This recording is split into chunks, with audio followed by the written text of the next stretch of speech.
Hi. I haven't made a video in a while. I think it's been at least a month. Um, I know that it's been, well, let's see. Last time I left a video, I was complaining about my first chemo and how hard it was. And then I had the second chemo, and I did not make a video. And tomorrow I go in for my third treatment. So I'll be doing six, and I think the sixth one ends the first or so week of October. So once I get through tomorrow, I'll be halfway, which feels pretty amazing. I actually feel great. I mean, there's, things that are happening that aren't ideal that I wish were different, but in terms of how I thought I'd feel, I really thought I would be vomiting and puking and diarrhea, and I thought I'd be laying in bed sweating and shivering. Like, the sickest I ever got was the first time I went to India, and I was laying in bed shivering, and it was just the most horrible feeling. And that's kind of what I thought chemo was like. I thought you just do that for the length of chemo, right? So I had a very skewed perspective on what it's like, and I guess it can vary because I went to see my oncologist today, the medical oncologist, and he said you're doing better than I thought. And he said the fact that I didn't see you after the second treatment, no news is good.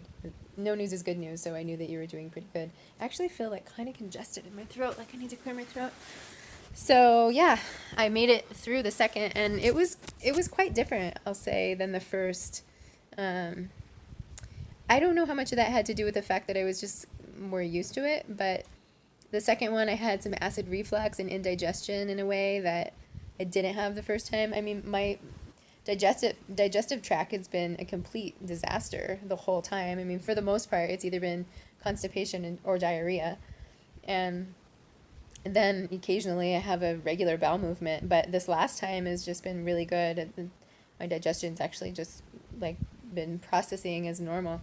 God, I feel like I sound so weird to myself right now. I can't tell if I'm congested or what. Maybe a bit. And that's been another thing. I mean, before I was saying I had this constant kind of like sinus issue as well.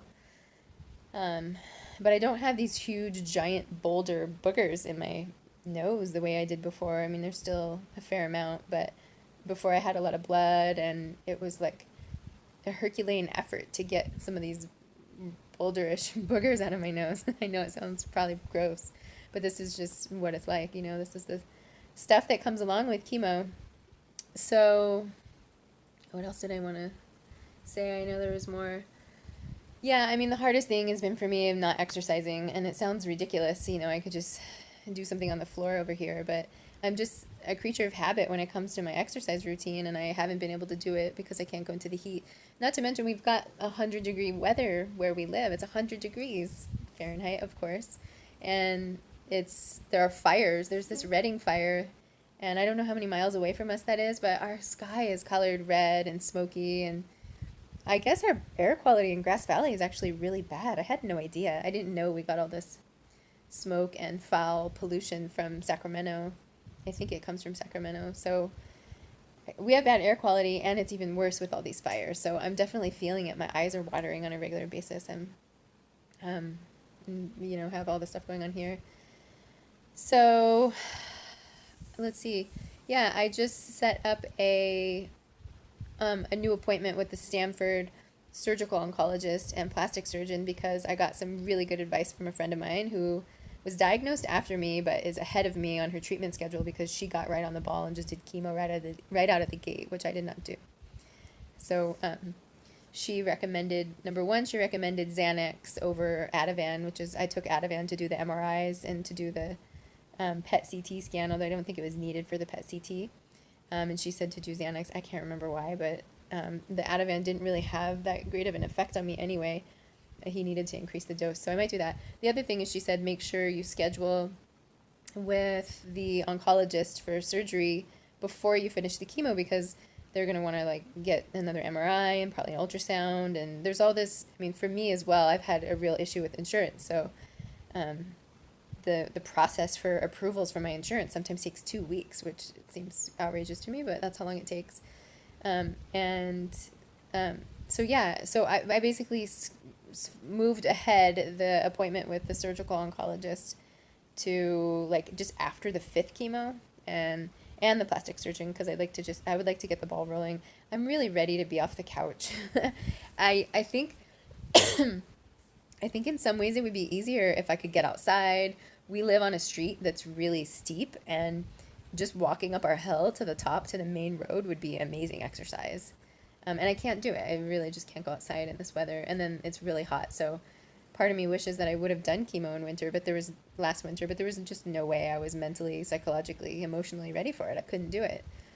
Did not want to go down this path. And now that I'm going down this path, I mean, it's a much easier path than I was expecting. Yeah, I mean, my doctor, Dr. Campbell, who's the best, he said people have all kinds of experiences. Some people, they just can't even do it. There's no way they're going to make it through. And he had one guy say, "Is that all there is? Really? I was expecting a lot worse." And maybe I'm somewhere in the middle. I mean, a little bit I feel like it's easier than I was expecting, but I've also heard some people say treatment 3 can be really bad, and I've got that tomorrow. And then also treatment 6, like a lot of ladies that I've read or spoken to have said that they couldn't make it through chemo 6. They just couldn't take it anymore. So we'll see where I end up, but so far so good. Let's see, I've been doing the cold capping, and you can see I do have some hair. I just washed it because I don't wash my hair at all, actually. I just rinse it in cold water. But I washed it just now, a while ago, because I guess the hair needs to be clean so that there's no oil. When the cap is placed on, first they put on this, it's not neoprene, but it looks like it's neoprene. I don't know what it's made out of. They put this thing on, and it needs to go on really tight, and then they put a knit cap over it. Everything just has to be like crazy, crazy tight. And then there's a chin strap, and they're like yanking this side up and yanking that side up, and it has to be really tight. So can you see it? Looks to be looking down. You can see there's it's definitely thinned out. My hair is thinned out a lot. Mostly right here on the sides and in the back. You can't really tell, which is nice. So I'm glad I have my hair. I mean, if I were to do it differently, I'd probably just cut my hair to here.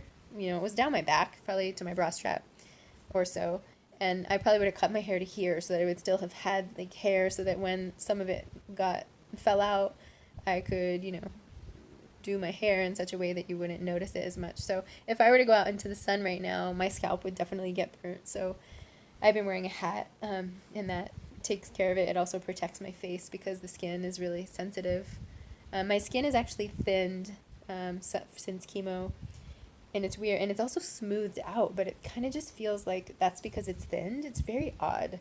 And it might be because some of the hair has fallen off, but the hair loss is so bizarre. I mean, I had a clay mask on my face, and I was getting ready to go into the shower, and I felt it kind of crusted over right here, and I just stupidly pulled it off, and out came 10 hairs, and I was like, oh no.